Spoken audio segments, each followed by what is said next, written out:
after. They put this hammer up here. I thought I'd use it every once in a while. Good evening, everybody. Welcome to Midwest City Council for January 23rd. Now call this meeting to order.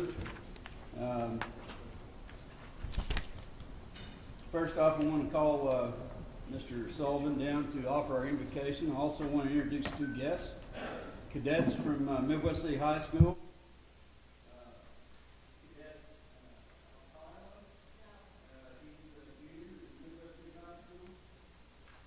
Oh, I guess I'd turn that on. Can you hear me now? Can you hear me now? Okay. Cadet Akala from Midwest City High School. He's a junior at Midwest City.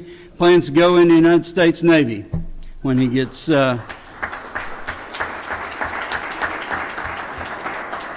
And then Cadet Wheatley, she's a junior at Midwest City High School and plans to go into the United States Air Force when she graduates.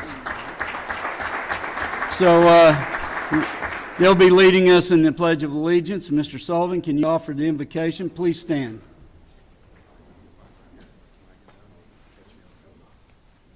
Gracious Heavenly Father, we thank you for this day that we've enjoyed today, Father, and the moisture we've received. Father, we ask your blessing be upon this meeting tonight, Father, and your wisdom and discernment be upon this council. Bless them in the decisions that they have before them and give them peace in those decisions. Thank you so much for this great city we enjoyed and this state and this great nation. Father, we thank you for men and women who are all over the world tonight defending the freedoms that we enjoy in this great land. Father, bless them and comfort them and give them, we ask you to give them safety while they're away. Thank you so much for your son Jesus and that gift that you gave for our sins on the cross. And it's in his name I ask these favors. Amen. Amen.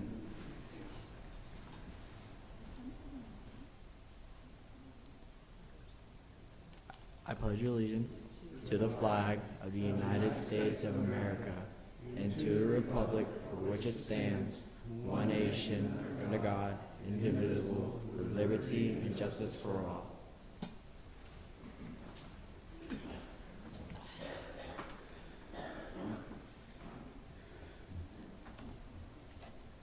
Okay, we've got a special guest with us tonight. We're going to do a proclamation.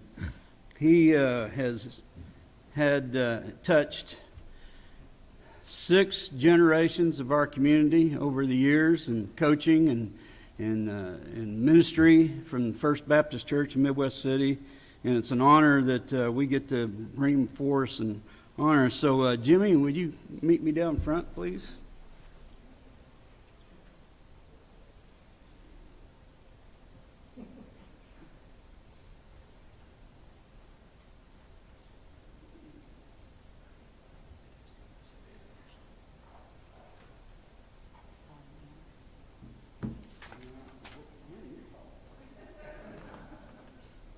This is Jimmy Tribble, and he lifelong president of Midwest City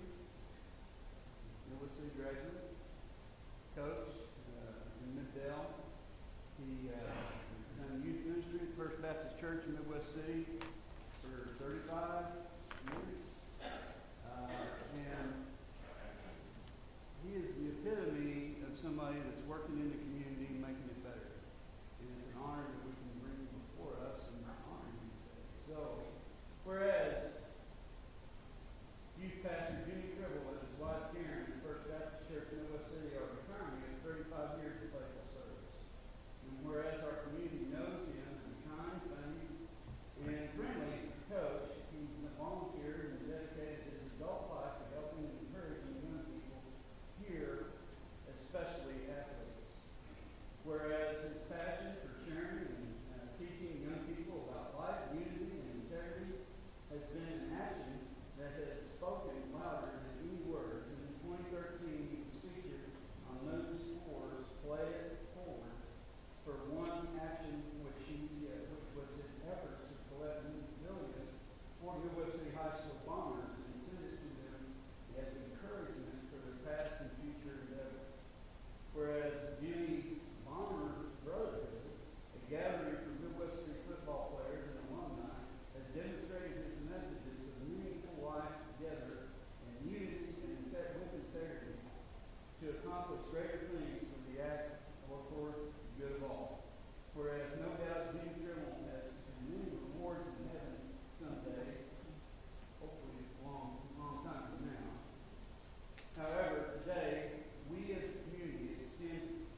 Ladies and gentlemen, that's a person that has made the difference in the lives of thousands of kids throughout his tenure here, and we can't thank him enough.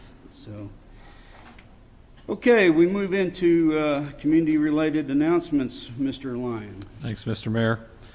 Unfortunately, with the ice storm on yesterday, we did experience some disruption in trash and recycling services, and we're not able to pick up trash or recycling in the neighborhoods that were due on Monday. Therefore, on Wednesday of this week, we will be picking up their trash and their recycling. Next, tomorrow, Wednesday the 24th, at the Charles Johnson Building, 8726 Southeast 15th, the Neighborhood Initiative program is having a casserole cook-off from 11 to 1 for neighborhood associations. So please enter a casserole, and there'll be, I don't know what kind of prizes there are, Mike, but $1,000 a person, the winning? No? Okay. Well. They'll be recognized. So anyway, it'll be a camaraderie with all the different neighborhood associations, so please join in. That we've been requested to do this by several groups, and so we're looking forward to that tomorrow. Tickets are on sale for the annual Martin Luther King Prayer Breakfast. It had been rescheduled to this Saturday, January 27th at 7:30 a.m. at the Reed Conference Center. Retired Colonel Stephanie Wilson, who was the wing commander several years ago for the base, is the featured speaker. Tickets are $30 each or $300 for a table of 8. They can be bought through the Eventbrite website at the Midwest City Community Center. Don Meisch, if anybody here that has questions, Don is on that Martin Luther King Prayer Breakfast Committee, so he can answer questions. Mark your calendars for our annual Daddy-Daughter Dance scheduled for Saturday, February 24th at the Community Center, which is across the street here, 200 North Midwest Boulevard. There'll be 3 sessions, and tickets are once again on sale at Eventbrite or at our Community Center. For more information, 869-8622. Now is the time to sign up for our Spring Youth League in T-ball, softball, and baseball. Visit our Parks and Recreation page at midwestcityok.org for sign-ups or sign-up information. Another program from Parks and Rec, if your child's not sure they want to be involved in sports, there's a program called Learn to Play Sports Clinic, and it's a perfect way to explore activities from football to baseball to soccer. And Robert Taylor, our youth sports coordinator, is putting that program on. For more information, call 739-1288. And finally, we are proud of our last year we partnered with the city of Choctaw to put a baseball program on where it was split, put all those teams together, and we played in Midwest City, we played in Choctaw.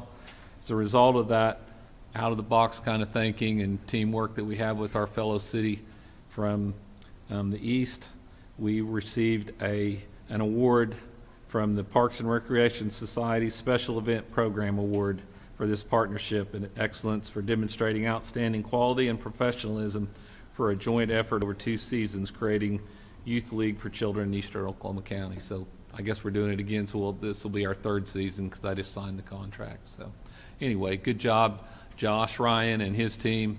So excellent award. Thank you. Mayor, that's all I have. Mr. Thank you, City Mr. Warren. Manager and Mr. Mayor, I'm sorry if I may be recognized. I just want to sincerely thank our public streets guys, our public works guys, in the belligerent, cold, and often very dangerous situations that were out throughout the night and the mornings trying to make safer road conditions for so many residents who still had to go to work. So thank you all for the work and effort that you guys have Paul put in. Streets is here, and their team did a great job. Thank you.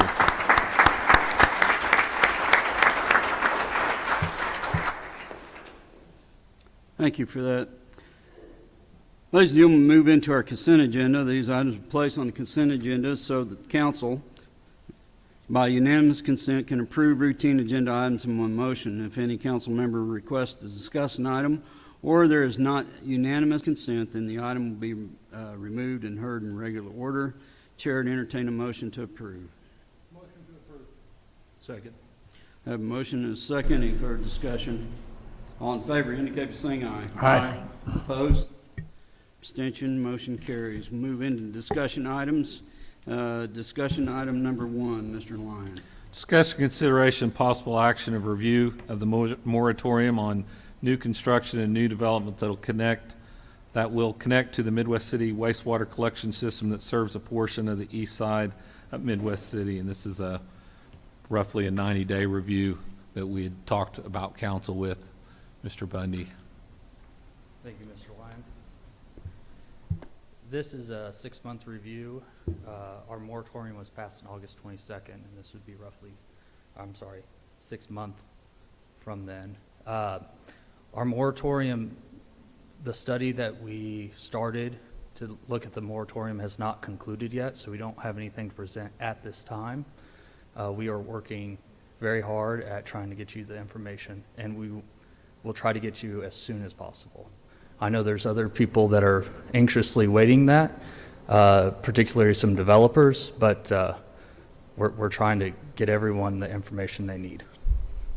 I also want to point out that the moratorium does not stop development. People can develop under the moratorium as long as they don't tie into the public sewer. So they can use a septic system that's approved by ODEQ, and I looked, and it's about a half-acre lot. So if developers choose, they could develop under these moratorium conditions. Brandon, can you give us any idea of how long we should expect this to continue to take, or? Well, I told everybody January, so we're here, and I didn't fulfill my promise. But I had conversations today. I've been having conversations last week. I'll have conversations next week to try to get information presented to council, hopefully in February, but I don't know exactly what date. But I do know it's very important and it is the highest priority. Do we know what is causing the delays as far as the completion of this study?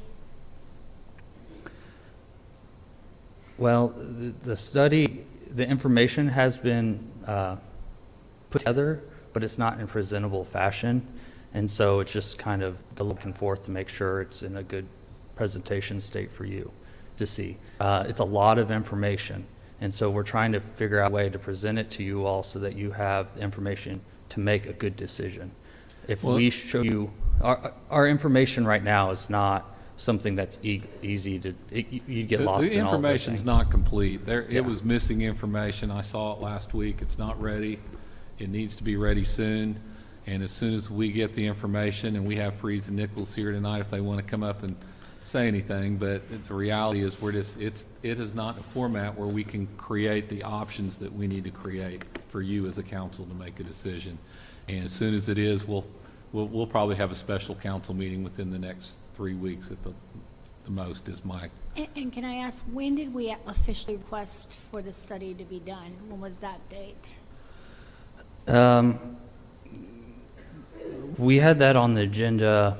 The financial piece was July, and I think it got tabled, and then it was pushed to August, or it might have been August and then September. But we brought it forth about the same time as the moratorium, and like I said, then it got tabled, and then we started pretty soon after.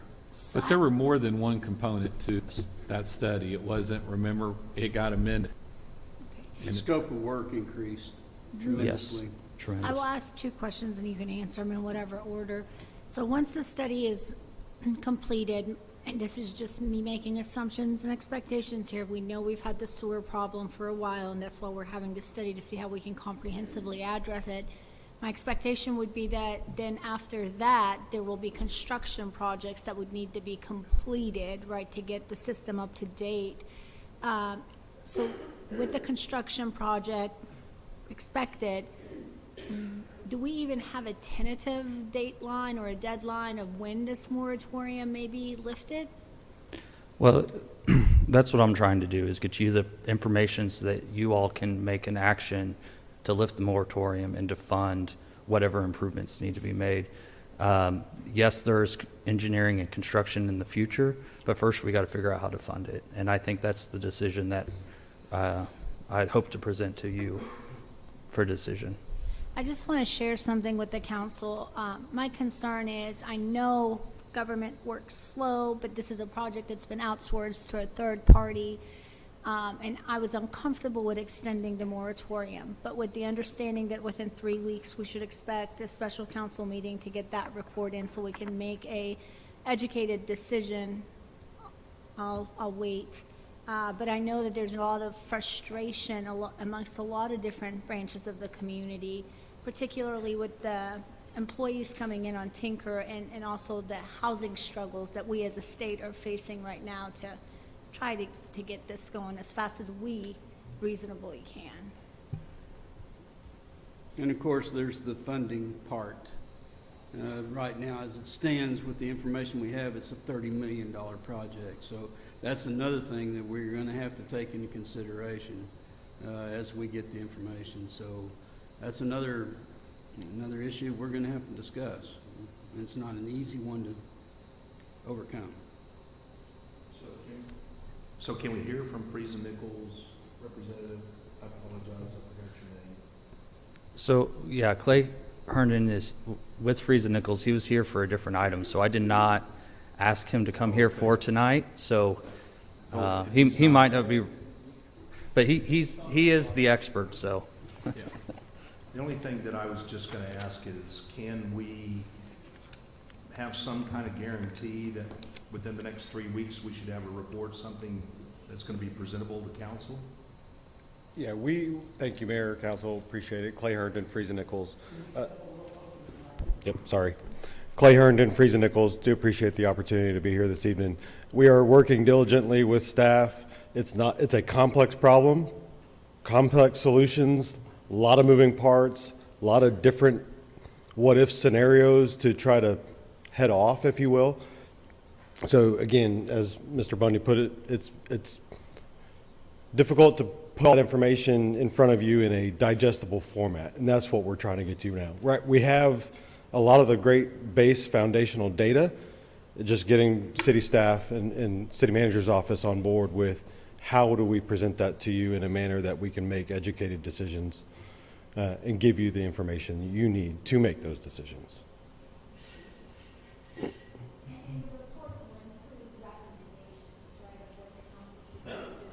Avoid future issues. Would that be fair to expect that there will be some recommendations of action items that we need to immediately? Okay. Well, we're going to give you the information. It's so complex that we're going to cue off of what you all say a little bit. Now, we can make recommendations on how to build it, but as far as funding, we're two engineers, so it's probably better to let the decision makers make those decisions.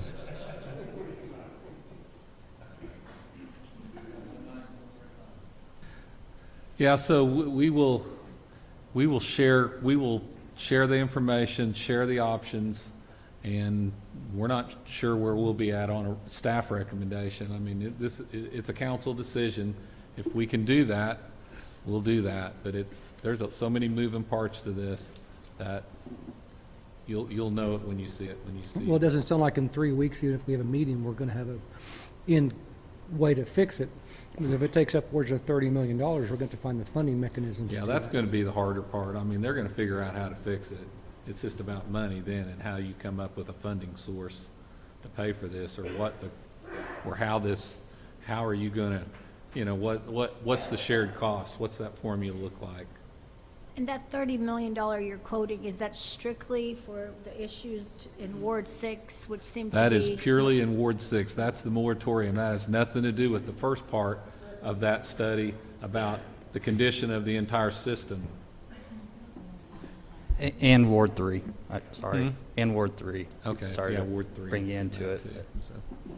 The thing that I would hope that we can get to, and I know this is not probably the right time to say, but at some point, because I think most of us know and realize, even if we give our builders, developers, whoever it is, the go-ahead at some point to say, you can start making plans. It takes them years, a year at a minimum, if not longer, to get things set to where they get approved by council and all those things. All I'm saying is, I hope at some point we can lift the moratorium when we get to a point where we say, this is what we're doing, this is how we're moving forward. Yeah, And I hope it's sooner than later. and If that would the have to be sewer done- was to fail, what's the daily penalty we would get from the DEQ? I'm not worried about the DEQ as much as I'm worried about the legal liability for the city. My point, it's a huge amount of money, all of that. It's- So it's we've a got to huge- make sure that we've got this right, and we can't just, it would be easy to say, go build and hope. Right. Yeah, and we have to. We've got to I make mean, sure that we have this done right regardless of outside pressure. Because the developers who develop, if we allow them to, aren't going to be around to pick up the pieces if it fails because we allow them to develop. Well, secondly, we get sewer backups. Developers aren't going to be around to write the checks. The city. No, because the number one and the number two business will be in our Absolutely. backyard. He'll be camped out in Midwest City, Oklahoma. And outside of that, I'm not very educated when it comes to construction works, I will admit that.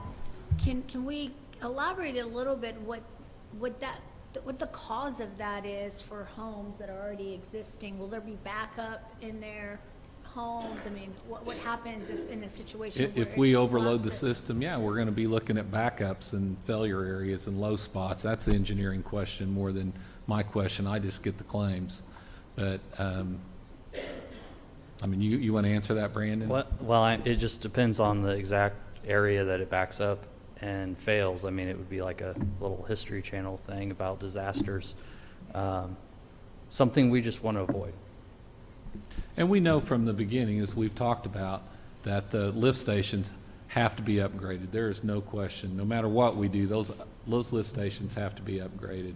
And then you have to look at how we're going to fund this. And then to what Councilman Favors is talking about is some sort of phasing, how you would phase this in. And that has to all be a part of this process as well. So when Clay talks about how sophisticated this is, it is very sophisticated because all these pieces all play together.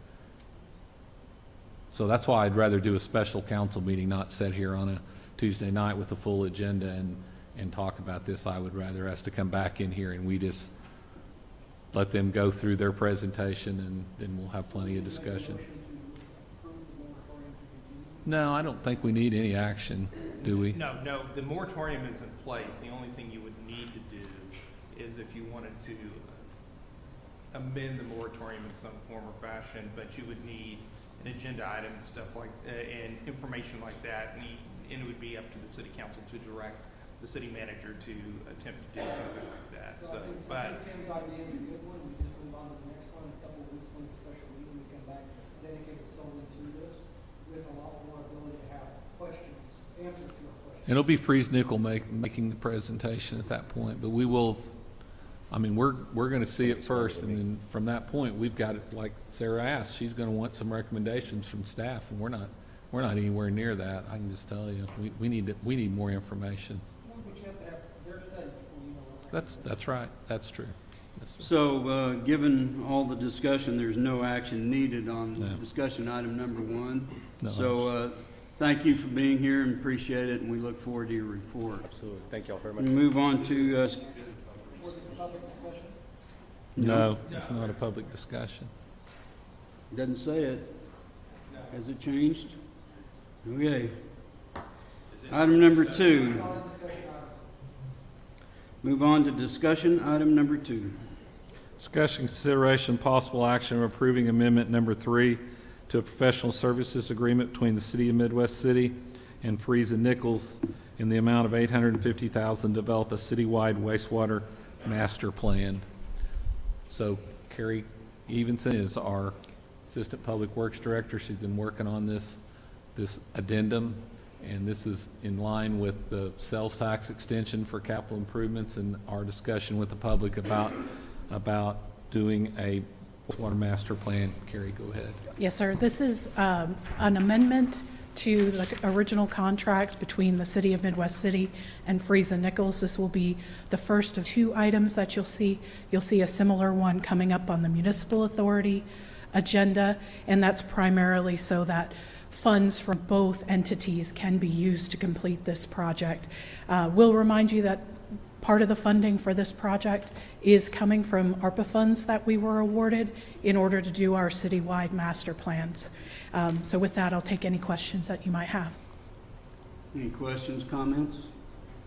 Chair, entertain a motion to approve. Motion to approve. I have a motion and a second. Any further discussion? All in favor indicate by saying aye. Aye. Opposed? Abstention, motion carries. Thank you, Carrie.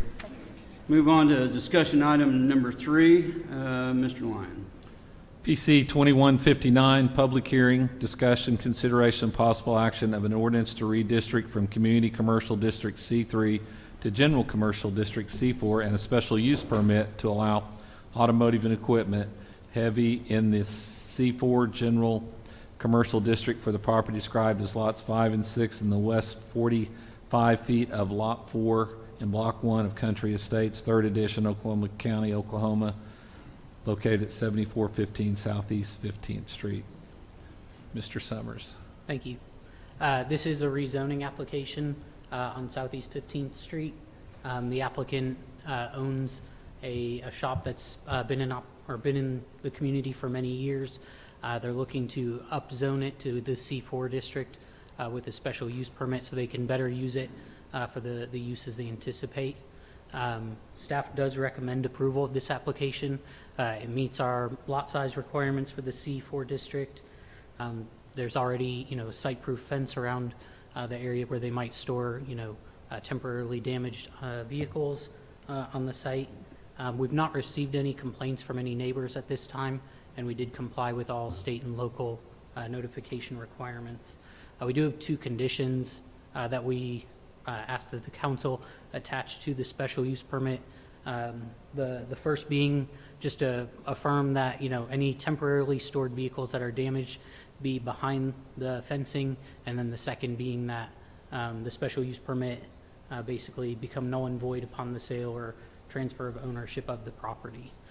That way, if somebody else wanted to come for a similar permit in future, they would have to have their own permit with, through the city, and they wouldn't be working off of a permit from a previous owner. The Planning Commission did recommend approval of this application, and action is at the discretion of council. This is a hearing. Does anyone in the audience have anything to bring before council in reference to this agenda item? I have a question, Mr. Mayor, Matt and Stroh.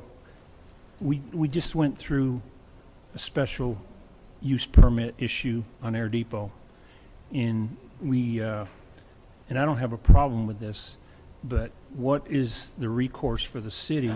Because the one we went through on Air Depot, part of the deal was no cars out front, and it ended up being cars out front with for sale signs on it. So is this going to be something that and I'm not saying an overnight deal every once in a while, but if this becomes a pattern where these vehicles are stored out front, is that something that we're going to have the ability to enforce?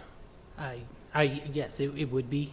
We can document those, and we can work through procedures and ordinance to revoke that permit if that's the will of the council. Because I don't think 15th Street's a major thoroughfare, and there's businesses right next door, and there's a development going in directly across the street, and I'm not sure we want a bunch of, if there's broken down vehicles out in front, because like I said, we just went through this on Air Depot. Yeah. And I just want to make sure that if we approve this, that there is some way that we can enforce those cars be behind the fence. And I don't know if that's through Stroh or through city attorney or whatever, but I think that's important that we don't have. Matt, maintaining the vehicles behind the fence is going to be a permit condition, correct? Yes. So then we have 2 methods in which we can enforce that. We have a permit condition, so that a violation of that would be similar to a violation of an ordinance. And we have ordinances in place where we could ticket and fine somebody for doing that.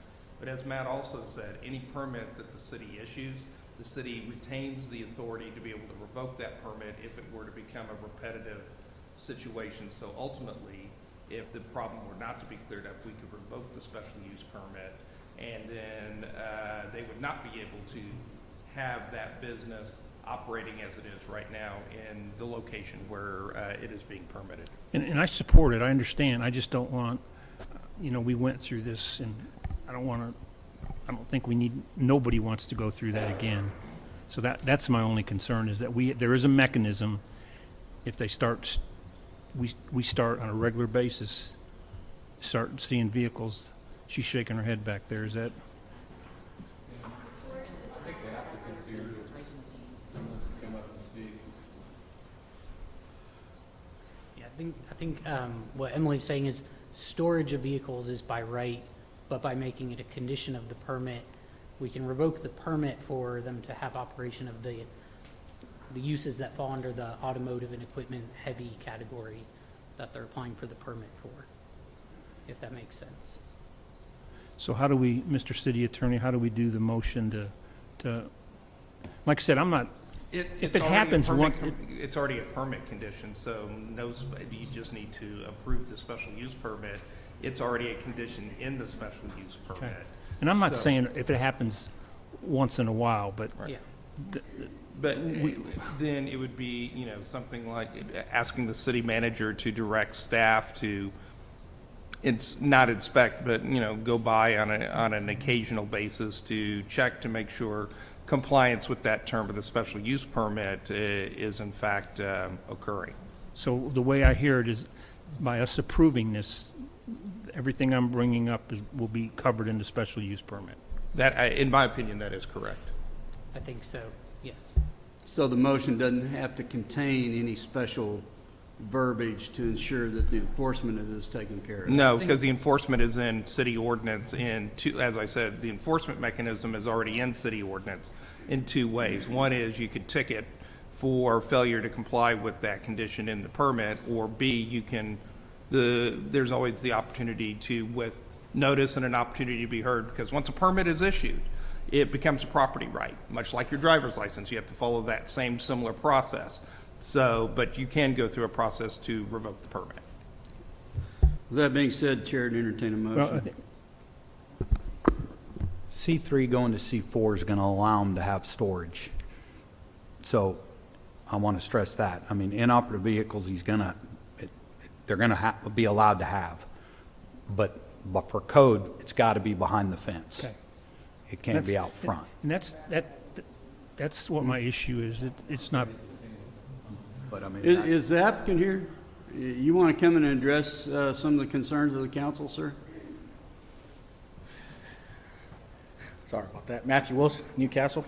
I'm looking in the future, possibly, the only vehicles that I would store in the front is operational vehicles. So a customer can come by and pick up their vehicle overnight or drop off their vehicle overnight. Those are vehicles that's going to be operational. Anything that is not operational is going to be in the backyard. And I don't know if this plays into that. I would like, if possible, selling at least one or two vehicles, and that's going to be in the front. That's the only thing. There's nothing I can think of. I'm not a salvage yard or anything like that, so.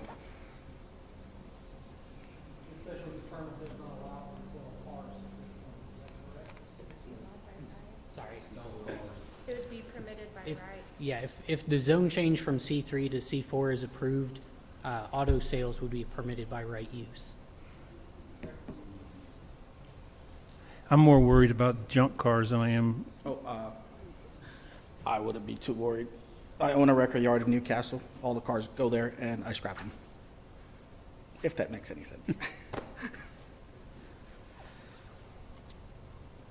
Any further questions of the applicant or any of the staff? Once again, the chair to entertain a motion to approve. motion to approve. All in favor indicate by saying aye. Aye. Opposed? Abstention, motion carries. Thanks for being here, sir. Appreciate Mr. it. Mayor, if I may be recognized, I'm so sorry. I know there was a gentleman who was trying to speak, and just to give clarity for our general public here, outside of the public hearing items, there is another mechanism to speak. If you would just go through the rules of how you can come in early to sign up if you want to speak on any discussion items. So it's Well- not perceived that we don't have that ability to participate if we go through the process. I'm not sure I follow you, but yes, we do have a methodology in which you can address council, and one is sign up to speak before council starts, and the second one is during public discussion. And you Public have to be a hearing. resident of Midwest City to be able to address council, and you'll be given 4 minutes during public discussion. Does that clarify everything for you? Yes, sir, thank you. All right. Item number 4, Mr. Lyon. PC 2161, public hearing discussion, consideration and possible action of a resolution to amend the comprehensive plan from single-family detached residential land use to medium-density residential land use, and an ordinance to redistrict from R6 to R2F for the property described, and that's for a two-family attached residential district for the property described as a part of the northeast quarter of Section 10, Township 11 North, Range 2 west of the Indian Meridian, Oklahoma County, located at 301 East Marshall. Mr. Summers. Thank you. The applicant is looking to take an existing single-family residence at 301 East Marshall and convert that into a duplex. My understanding is that they intend to do that with the existing structure. It's not a tear-down rebuild. In order to do that, the applicant would need to change the zoning to the two-family residential zoning district. And along with that, they would need to amend the comprehensive plan from a single-family detached land use to a medium density. The lot in question, does meet the lot size requirements for R2F zoning. If the rezoning is approved and the applicant moves ahead with the project, they would need to comply with all of our requirements, getting building permits, off-street parking requirements, driveways, things like that. So we would, look for the applicant to comply with all of those requirements. We followed state and local notification requirements, and staff does recommend approval of the comp plan amendment in the zone change. The Planning Commission also recommended approval. Action is at the discretion of council. And it's my understanding there'll be 2 water meters for this if it goes to a duplex. I'm not 100% sure if we can require it, but at the Planning Commission, that discussion was had, and the applicant did voluntarily agree to that. Okay. Any questions, Mr. Summers? Chair, entertain a motion to approve. This is a public hearing. Does anyone have anything to bring before the council? Hearing none, Chair, to entertain a motion to approve. Motion to approve with to follow the staff recommendations as far as separate billing water meters at the residence. Second. I've got a motion and a second. All in favor indicate by saying aye. Opposed? Abstention, motion carries. Item number 5, Mr. Lyon.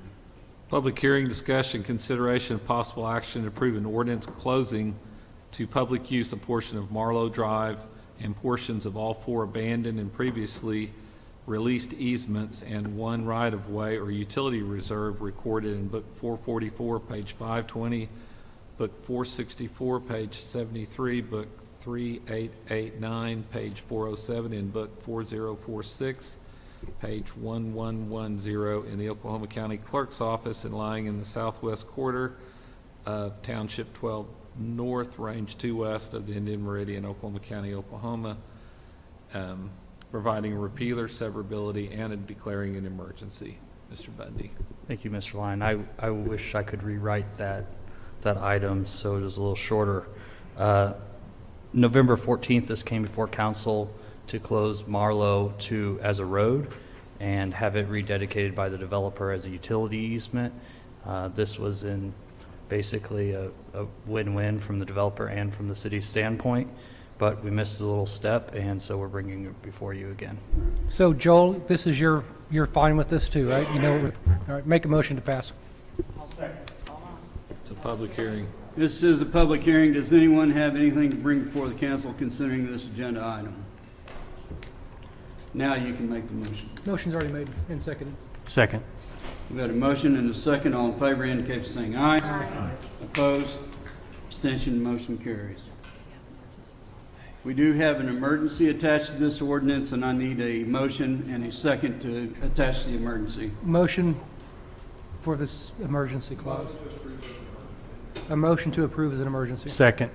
We have a motion and a second. Any further discussion? All in favor indicate by saying aye. Aye. Opposed? Abstention, motion carries. Item number 6. Mr. Discussions, Lyon. consideration, possible action on approving a water infrastructure agreement with the Oklahoma County Utility Service Authority to connect Starview Public Water Supply customers to the Midwest City Water Supply. Mr. Mosh. Good evening, Mr. Mayor, members of the City Council. This matter comes on, you may recall several months ago, we had a similar provision in which we extended water outside the corporate city limits of the city of Midwest City to a group that is being supplied by the Sooner Utilities. And this is if you recall that discussion, we discussed the fact that this is a DEQ requirement. They were having issues with the DEQ, and their resolution was to purchase water from us. And if you recall during that discussion, there was a second part where I said a second agreement would be coming from concerning a second development that was being serviced by Sooner Utilities. This is that second agreement. Starview is located about Northeast 16th and Douglas. Here in Midwest City, it is its own public water system. It is served by one well. The DEQ requires a backup source, as opposed to it was not cost effective for Sooner Utilities to try to drill a second well or find a second source. So we already, for the city, have our infrastructure in place. There are water lines already out there. So what this will do is between the agreement between the city of Midwest City and Sooner Utilities, they will abandon their water system, and some 38 customers will become customers of the city of Midwest City. We're in agreement with that. The DEQ has already looked over that and has agreed with that as well. So Sooner Utilities took this up at their last meeting and approved the agreement. The agreement is now before you for that approval. I can tell you that Carrie and Public Works have been working on finding grant money through OWRB to assist the homeowners in this area that are not currently connected in the area to help them get connected to our water system. As I said, all of our water lines are already in place. We've had them there for years. It'll just be for these residents that are not connected, that are part of Sooner Utilities, to connect. The final piece of this puzzle is there is a water well there, and part of the agreement is if that water well is in good condition, producing good water, that then the Sooner Utilities has agreed to transfer that water well to the city of Midwest City. And I'll be happy to take any questions. Move to approve. Got a motion and a second. All in favor indicate by saying aye. Aye. Opposed? Abstention, motion carries. On to item number 7, Mr. Lyon. Discussion, consideration of possible action approving amendments to the Midwest City Municipal Code, Chapter 2, Administration, Article 2, City Council, Section 2-17, Elected Official Accountability Act and Ethics Policy, providing for repealer and severability. Mr. Monash. Thank you. This ordinance came before the City Council back in July of last year. At that time, it was set aside for work to be done. We did receive comments from Ward 5. A couple of those comments showed that we had some typographical errors, and they were fixed. There were responses written by our outside counsel to that. Other than that, the ordinance remains the same. It is basically the same ordinance that was approved by the Ordinance Review Committee before it came to the City Council. The ordinance change will kind of restructure this ordinance and put in 5 different subcategories, one that describes the purpose, one that defines a multiple sets of terms, and then third, what the requirements are. 3, there will be some, 4th, there will be some guidance information. And then 5th, what happens if we have issues with any of the requirements that are in there. As I said, this has come before the City Council before. It's basically in the same condition it was back in July. One of the notations that was made by Ms. Bana was that we referenced the Open Records Act when we should have referenced the Open Meetings Act, and that was one of the changes that was made. As I said, the Ordinance Review Committee has reviewed this and did approve it back in June of last year, and I'm happy to take any questions. I have some questions, and then I wanted to share some of my concerns about this ordinance. It is no secret to this body that I've had concerns about this ordinance since the day I was asked to sign off on it right after my election, and I refused because the language that it was originally in was deemed to be unconstitutional, and correct me if I'm wrong, by outside attorney, because it attempted to criminalize people for very vague and subjective terminology, and that was the reasoning to update some of that language, right? While I will say, I don't know if they found it unconstitutional, I will say that outside counsel did find certain terms and requirements in there as vague. That is why there is now a definitional section in here that removes that vagueness from the terms that were viewed as being vague. And if you'll note in the proposed draft ordinance, our definitional section is pretty long. We have quite a few definitions in this ordinance. So with that, and I know I read your memo. In your memo, you said that there were provisions from different jurisdictions, and I followed up asking for those provisions. And what you sent me was one, obviously there wasn't anything in the state of Oklahoma done that was similar. There are a couple of things that were done back in the day and before my time. I was told that they may have looked at some others. I don't know that for sure. I know from myself and outside counsel, which is Mr. Ray Jones, who was a recommendation from the Oklahoma Municipal League. What we looked at was what I sent you, which was ordinances from Rio Rancho, New Mexico. And we based a lot of the investigation and the enforcement off of those. We took some other provisions, but we based a lot of the enforcement. And if you note in the ordinance, what we did in enforcement is quite frank and honest, took a lot of it away from Tim and myself to have to work through, but sent it to, allowed for the appointment of an investigative type officer who can then do any investigations that might arise because of a claim of a violation of this ordinance. So I appreciated for you to share that one, I guess, code that was reviewed and revising this. So it wasn't ordinances, it was just this one that was reviewed. And in this ordinance, the Code of Conduct, and I took the time last night, I think I was up till 3 a.m. reading their entirety Code of Conduct and the opinion from Mr. Jones from a few months ago, and the website's detailed information about the complaint process. Our 3441, I would argue, is very different than this Code of Conduct, because this Code of Conduct is nearly quadruple the few pages that we have here. While 3441 still, I would argue, has a framework that is still subjective and vague. Even our definition section is not as comprehensive, as detailed, as specific as the definition portion in this area.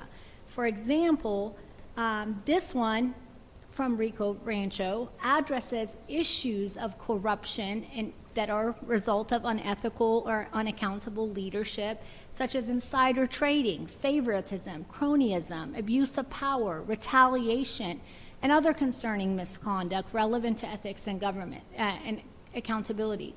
It deconstructs in full detail what a conflict of interest is, whereas ours has about a sentence and a half there. The other thing that this one does, was that it outsources the position of an ethics officer, and we are doing the exact opposite, where we are politicizing that role by asking our elected mayor to assign that job to a former mayor or a vice mayor who may have no qualification or expertise in the field of ethics. In Rico Rancho, they require that to be outsourced to an attorney who's obviously has more expertise in the field, right, than a former politician, I'd argue. I don't know if I'd agree with that portion of the statement, but we'll okay. disagree with that. But it also, outside of that, they've established a board of ethics. And that Board of Ethics, to be a member on that Board of Ethics, you cannot be associated or have any conflicts with the city. So for example, you can't be on the Urban Renewal Board or the Planning Board while you're making these decisions. And what was really concerning to me is when I went to the Rico Rancho, through that language, is many of the recommendations I had made in the revisions I submitted to you were actually included in the Rico Rancho one, including a prohibition period for applying for municipal jobs post-political public service. 3441 says, if I'm interested in becoming the city manager or director of public works, I just resign and put in an application. And the concern I have with that is the idea of favoritism, the idea of personal relationships that exist, and undue influence that could implicate those, or quid pro quo decisions that could be made. Rico Rancho has a 1-year prohibition from that type of an application process. The word sibling, I asked that be added into the definition of family. I don't know why that was refused, but Rico Rancho actually has that in there. Yes, sir. About some of the stuff she's saying is some of the stuff left out because we cannot make our ordinances any stricter than state law. That is correct. Okay, so a lot of these that you pulled from New Mexico, these points that you're making, very well, we don't have a choice. We can't copy those because it would be stricter than state law. Where in state law are we getting the language that says that, for example, the job of hiring an ethics officer cannot be outsourced to a professional expert versus politicizing it? You And let brought me a whole answer bunch of that. points up. I was asking him specifically if some of these are forbidden. Some of those could be, but I assume not all of them would fall under the category. And I would have been grateful if there would have been a feedback process of we, eliminated this consideration or this suggestion because of this reasoning. And my bigger concern is, for example, if we look at some of the previous mayors in this city, Mayor Jack Fry is on the City Urban Renewal Board currently. Mayor Dee Collins is on the City Planning Commission Board. Mayor Russell Smith is on the Planning Commission. Mayor Dave Herbert is on the Planning Commission, or was. Former Councilman Rick Rice is on the Planning Commission. So those are conflicts and individuals who may have potential conflicts of interest, and where we are creating an ordinance to eradicate conflicts, and it just doesn't seem conceivable. My broader concerns have been that there has been a double standard from the day I joined you all at this horseshoe in the application of 3441.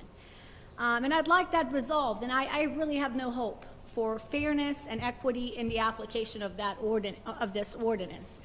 I have two different clear examples right now where there are two clear conflicts that have existed, but I feel like I'm suppressed or deterred from even expressing them because it may be offensive to people around this horseshoe, and that I may be a victim of retaliation for simply utilizing my free expression rights, protected in the First Amendment, to bring it to the awareness of the public. There's also regular outbursts from different members of this horseshoe against the general public. So if this body wants to reasonably address these issues, I think we could have came up with a better ordinance. I think, unfortunately, it is my perception that this ordinance intent is to suppress free and uninhibited expression from opposing viewpoints, and it showcases a pattern of intolerance which I've experienced during my tenure here. So with that said, I think this is not in the best interest of the public, and I think it's an anti-democratic and anti-First Amendment speech. And I did read the United States Supreme Court case that you referred me to. However, you also reference Oklahoma Appellate Court opinions, but I didn't see any of those in relevance to the core issues. The opinions that I was referencing were those that were given to us by Mr. Jones, and I provided you that letter that he provided to us with all of his citations. Yes, and those were, some of them were U.S. Supreme Court, and on the first page, it wasn't about. And when I say appellate, it could be federal or state, either one. This was written by Municipal League? Did we use the OML? We used an attorney who was recommended to us by the Municipal League, yes. We used, to be exact, Little, Soul, and Felty, which is a law firm that was referred to us by OML. And just for candor and clarity, while, yes, he is in private practice with Lytle Sule, by the way, he is also the contract attorney for the city of Bethany, as well as he is a contract attorney handling various and sundry cases for the Oklahoma Municipal League. So there was a reason that and this is not disparaging in any way, shape, or form. We asked to have as a body, ethics committee drawn up. They went to the Municipal League. The Municipal League said this is the guy that should do it. We have an attorney that's done it. We've got an attorney that's reviewed it. And we have an ordinance committee that's reviewed it. It's been through a lot of hands and a lot of months. Nothing in anything I've ever voted on was 100% that I liked everything that was in there. And I think we don't let perfection be the enemy of the good. And I'm going to make a motion to approve this the way it sits. Can I just respond to that before you proceed? Is that the first original draft of the ordinance, if we were to apply that logic, was also a byproduct of attorneys and the ordinance review board. So simply because you have attorneys review something doesn't necessarily always mean it's legal. I'd also like to point out that historically, cases have gone before the Supreme Court and have later been overturned. Roe versus Wade, separate but equal. And so, based off the laws that we're dealing with today, not what might happen in the Supreme Court tomorrow, next week, next month, or next year, this is a legal ethics. I'm not opposing its legality, and I think those were some of the references that Mr. Meisch was wonderful enough to send to me. My concern is the subjective language in the ordinance gives the chilling effect towards free expression, and it could serve as an intimidation tactic to suppress duly elected officials from truly and freely expressing themselves on issues that are relevant to public interest. I read that twice, and I never saw anything that I thought was chilling. In the order of parliamentary procedure, unfortunately, I do have a motion on the floor. Is there a second for that motion? I'll second it. Susan's got a question first. Yes, ma'am. I have a question. So, Mr. Meisch, as our city attorney, you've reviewed this ordinance. I don't even want to guess how many times at this point because it's been through multiple drafts, et cetera. What I'm asking as the bottom line is, as our city attorney, and again, a majority of the lift of the work for this ordinance was done in association with outside counsel. Do you believe that this ordinance is appropriate for our adoption? I believe, through my review, that with all due respect to Ms. Manna, that it would pass scrutiny with the court and be upheld. So yes, I believe it is in a position where it can be adopted by the city council. And I don't think my concern's been the legality since some of that language was taken out, but I think it's about sensibility, it's about reasonability. I think if there is a difference of viewpoints, whether it's on something Sean says or whether it's a complex issue that we're debating, in a free, healthy decorum of democracy, we should have the freedom to have and exchange those ideas without suppression of speech because someone whose sensibility is offended. Reasonable, logical, intelligent people are able to have those debates without coming up with rules and regulations to send a deterrence message. We need an ethics. Unfortunately, we do have We need an ethics really bad. We have a former city councilman who bought property after an executive session where he found stuff out. We need an executive session to prevent stuff like this. We do have a motion And there on the should have been floor, and we have criminal a second. punishment for that, you know? And this ethics ordinance will not eradicate that. Second. We do have a motion and we do have a second. Ms. Banna, I will assure you that one of the issues that you brought up about an ethics commission, if you can bring me some language for that, we can bring it forward. I'm not opposed to that at all. Awesome. Thank you, Mayor. Okay. I do have a motion and I have a second. Go ahead and do a roll call vote. Ward 1? Ward 2? Yes. Ward 3? Yes. Ward 4? Yes. Ward 5? Nay. Ward 6? Yes. Mayor? Yes, motion passes. Mr. Thank Mayor, you. I would like to address just for a second, Mr. City Manager. Ms. Banna brought up a couple of points that I think we probably need to deal with. She mentioned a couple of conflict of interest.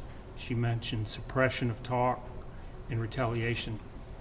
And I would like for you to ask the city attorney to work with myself, I'm in charge of the Ordinance Review Committee, and with Sarah, Miss Ward 5, for us offline, not in this public setting, to deal with those incidents.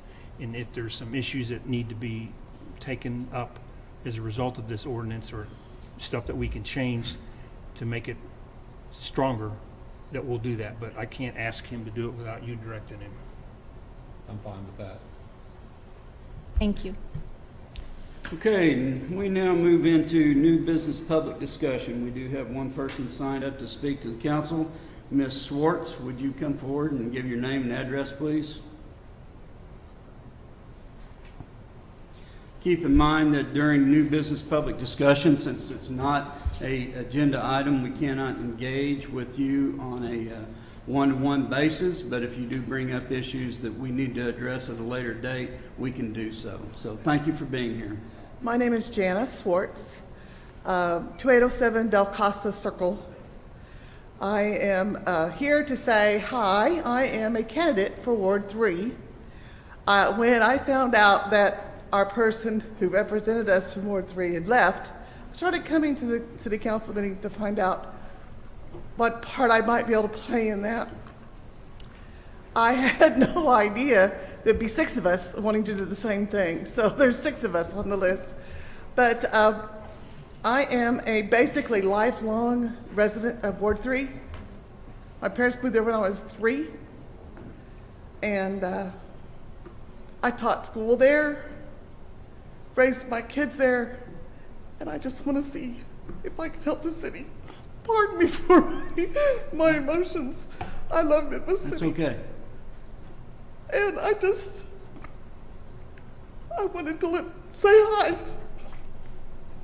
Well, thank you for being here, Ms. Schwartz. We appreciate it, and good luck in the election.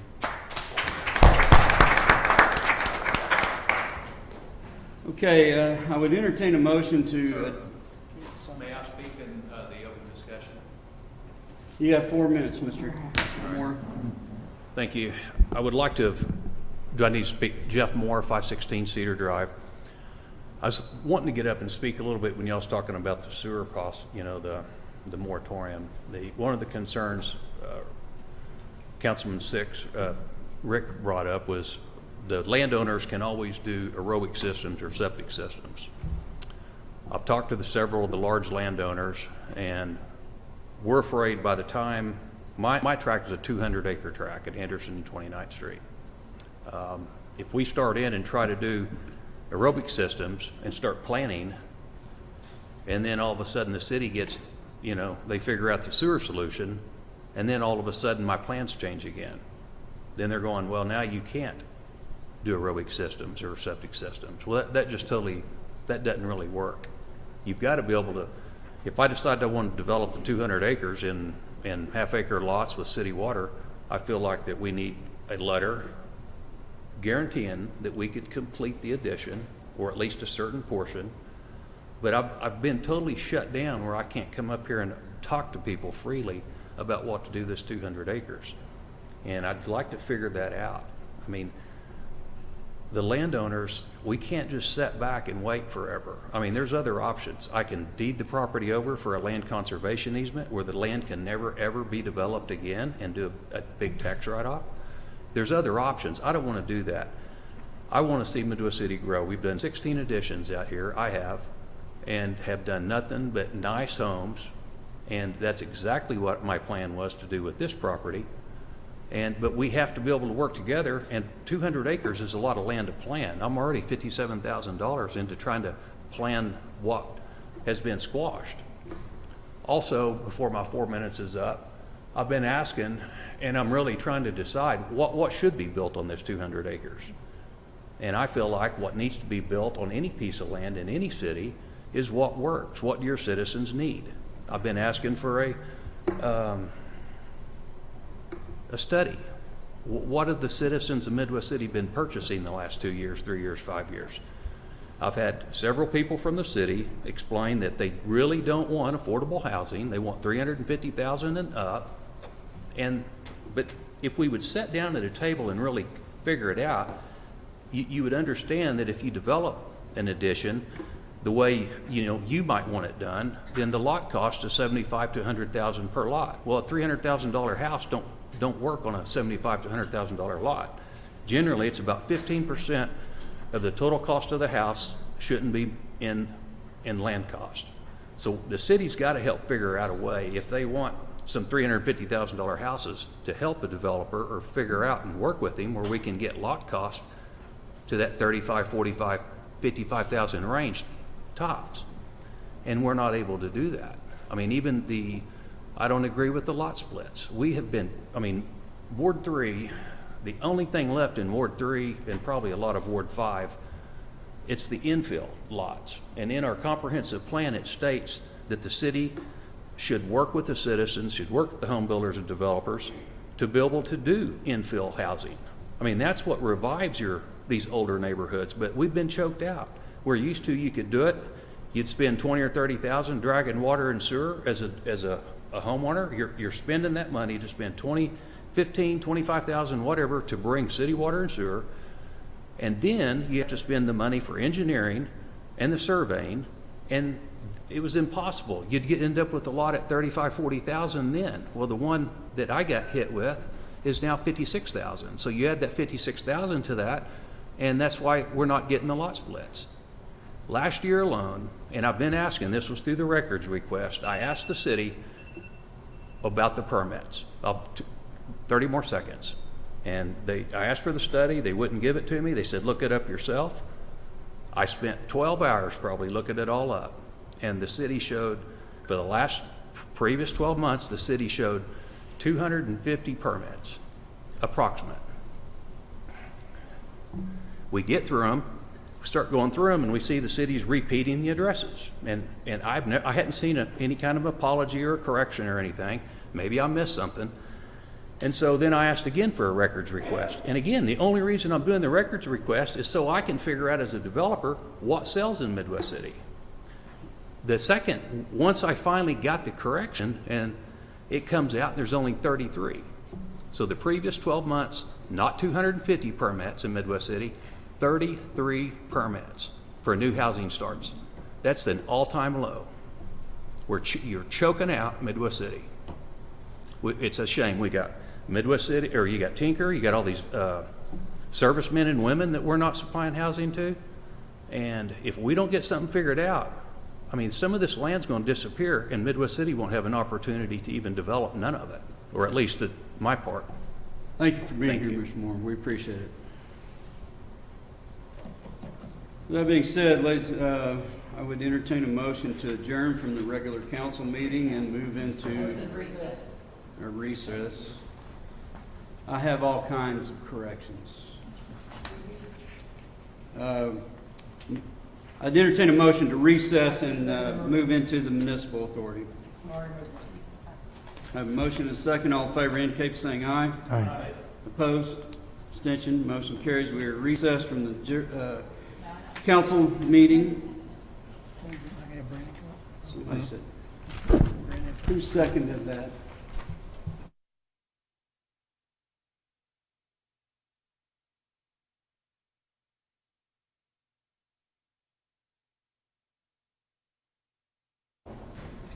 These items are placed on the consent agenda.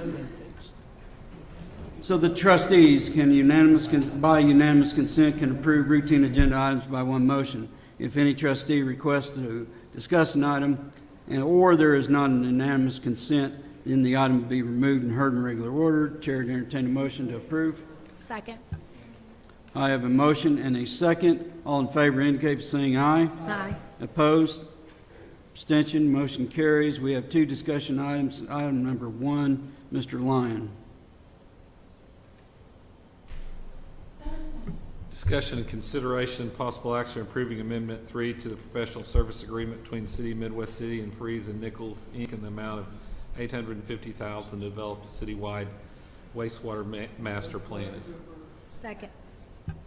I've got a motion and a second. Any further discussion? All in favor indicate by saying aye. Aye. Opposed?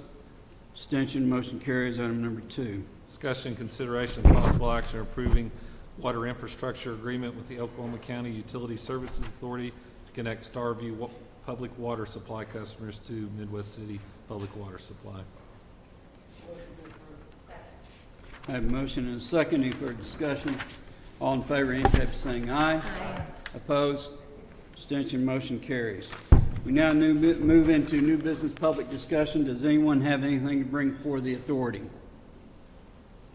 Hearing or seeing none, we are hereby adjourned, and I call to order the Midwest City Hospital Authority. We do have 2 discussion items on this agenda. Item number 1, Mr. Lyon. Discussion, consideration, and possible action to approve the January 9th, 2024 meeting minutes. Second. Got a motion and a second. All in favor indicate by saying aye. Opposed?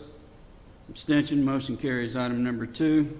Discussion, consideration, possible action of an agreement to terminate the May 25th, 2021 Economic Development Agreement with Bentwood Development LLC concerning the multifamily project proposed for Block 2 Aviation Acres subdivision. Mr. Coleman.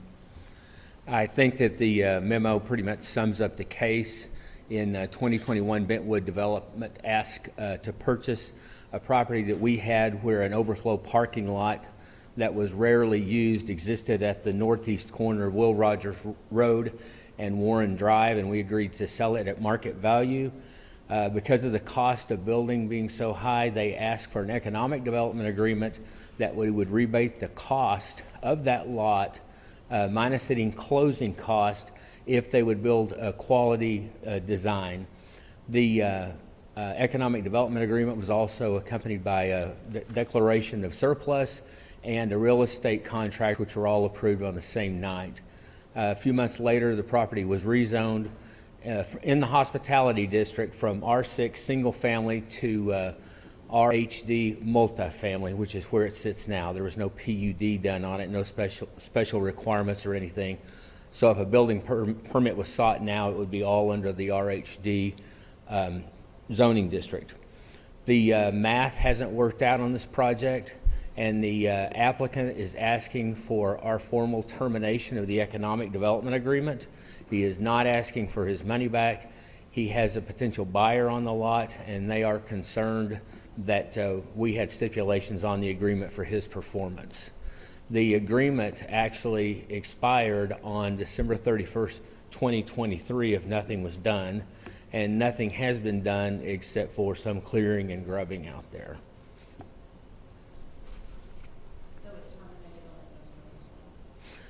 Right, but his buyer is asking us to supply this to show that we don't have any more claw in the deal. It's free and clear of any city obligation. Any further question? Chair to entertain a motion to approve. Move to approve. Second. I have a motion and a second. All in favor indicate by saying aye. Opposed? Abstention? Motion carries. There's no action needed on number 3. Thank you, Mr. Coleman. We now move into new business public discussion. Does anyone have anything to bring before the hospital authority? Hearing or seeing none, we hereby adjourn. The chair to entertain a motion to reconvene the council. I have a motion and a second. All in favor indicate by saying aye. Opposed? Abstention? We do have an executive session attached to this agenda. Mr. Lyon. Discussion, consideration, possible action of 1, entering into executive session is allowed under Title 25, Section 307B4 to discuss confidential communications between a public body and its attorney concerning a pending investigation, claim, or action of the public body with the advice of its attorney determines that disclosure will seriously impair the ability of the public body to process the claim or conduct a pending investigation, litigation, or proceeding in the public interest regarding the Hill arbitration, and 2, authorizing the city manager to take action as appropriate based on discussion. I have a motion and a second to adjourn to executive session. All in favor indicate by saying aye. Opposed? Abstention, motion carries. Ladies